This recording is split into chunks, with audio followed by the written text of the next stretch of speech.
পৃথিবীর সবাই আপনার সাথে বেইমানি করলেও আপনার পরিশ্রম আর যোগ্যতা কখনোই বেইমানি করবে না। ইচ্ছে শক্তি সবচেয়ে বড় শক্তি। একবার ঘুরে দাঁড়াও, পৃথিবী বদলে যাবে। ভুল যেমন মানুষকে শিখতে সাহায্য করে, তেমনি কিছু আঘাত মানুষকে বদলে যেতে সাহায্য করে। অতীতের কথা ভেবে কষ্ট পাওয়া হলো আবেগ, আর অতীত থেকে শিক্ষা নিয়ে সামনে এগিয়ে যাওয়াটাই হলো বাস্তবতা। পরিস্থিতি যে কোনো সময় পরিবর্তন হতে পারে, তাই জীবনে কাউকে কষ্ট দিও না।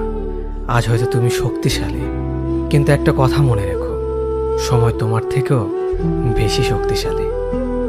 নিজের হতাশার জন্য কখনো অন্যকে দোষী করো না, বরং নিজেকে দোষী করো অন্যের থেকে অতিরিক্ত আশা করার জন্য। যে তোমায় পছন্দ করে তার প্রতি সুযোগ নিও না। তোমাকে যার প্রয়োজন তাকে ব্যস্ততা দেখিও না। যে তোমায় ভরসা করে তার সাথে প্রতারণা করো না। যে সবসময় মনে রাখে তাকে কখনো ভুলে যেও না। সত্যি কথা বলতে, যে আমাকে ঘৃণা করে তাকে ঘৃণা করার মতো সময় আমার কাছে নেই। কারণ যারা আমায় ভালোবাসে, আমি তাদেরকে ভালোবাসতে সবসময় ব্যস্ত।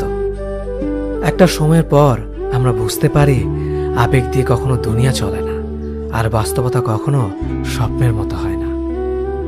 অতীত তোমাকে কষ্ট দেবে, ভবিষ্যৎ তোমাকে স্বপ্ন দেখাবে, আর বর্তমান সবসময় তোমার পাশে থাকবে। তাই শুধু বর্তমান নিয়ে ভাবো।